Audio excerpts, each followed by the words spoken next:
নমস্কাৰ। মই কইনাগত সম্পৰ্কে অলপ ক'বলৈ ওলাইছোঁ। মই যিখিনি জানো, মহালয়াৰ 15 দিন আগৰ পৰা মহালয়ালৈকে কইনাগত চলে। কইনাগত বা প্ৰেতবৃক্ষ। কইনাগতনো কি? শ্ৰীকৃষ্ণই সামন্তক মণি আনিবলৈ যেতিয়া গাঁতত সোমাইছিল, তেতিয়া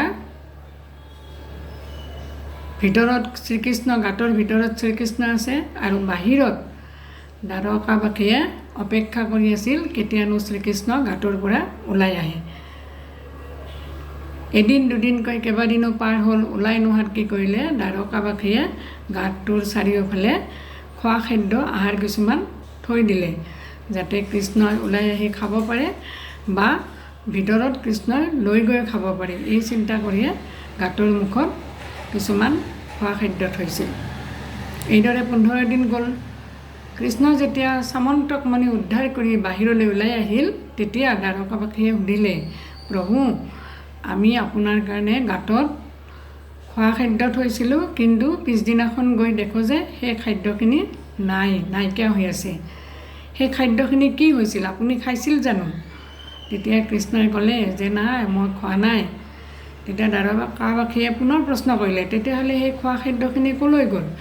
আমিতো সদায় খোৱা খাদ্য থৈ আহোঁ, পিছদিনাখন গৈ দেখোঁ নাই, আকৌ নতুনকৈ খোৱা খাদ্য থৈ আহোঁ। তেতিয়া কৃষ্ণই ক'লে যে সেই খোৱা খাদ্যখিনি প্ৰেতাত্মাবোৰে খালে। আপোনালোকৰ পূৰ্বপুৰুষ বা আমাৰ চাৰিওফালে ঘূৰি থকা পূৰ্বপুৰুষসকলে সেইখিনি খালে আৰু আপোনালোকক আশীৰ্বাদ দিলে, ৰক্ষা কৰিলে। মইতো সেই সময়ত দ্বাৰকাত নাই, মই গাঁতৰ ভিতৰত আছোঁ। গতিকে সেইখিনি সময়ত আপোনালোকক এই প্ৰেতাত্মাবিলাকে উদ্ধাৰ কৰিলে, ৰক্ষা কৰিলে।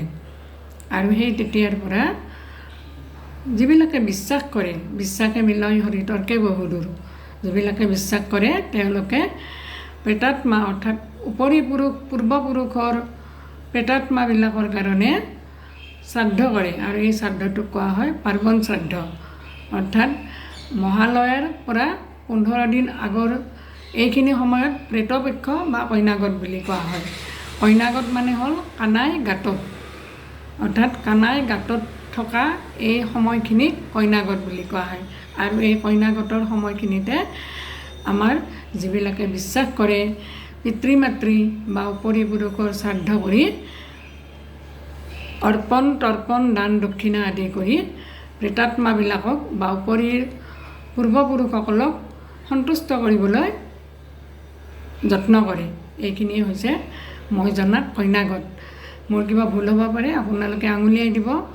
আৰু ইয়াত বাহিৰেও আৰু বেলেগ কিবা কাহিনী থাকিব পাৰে। মই জনাত এইখিনি কাহিনীয়ে মই আপোনালোককো জনালোঁ।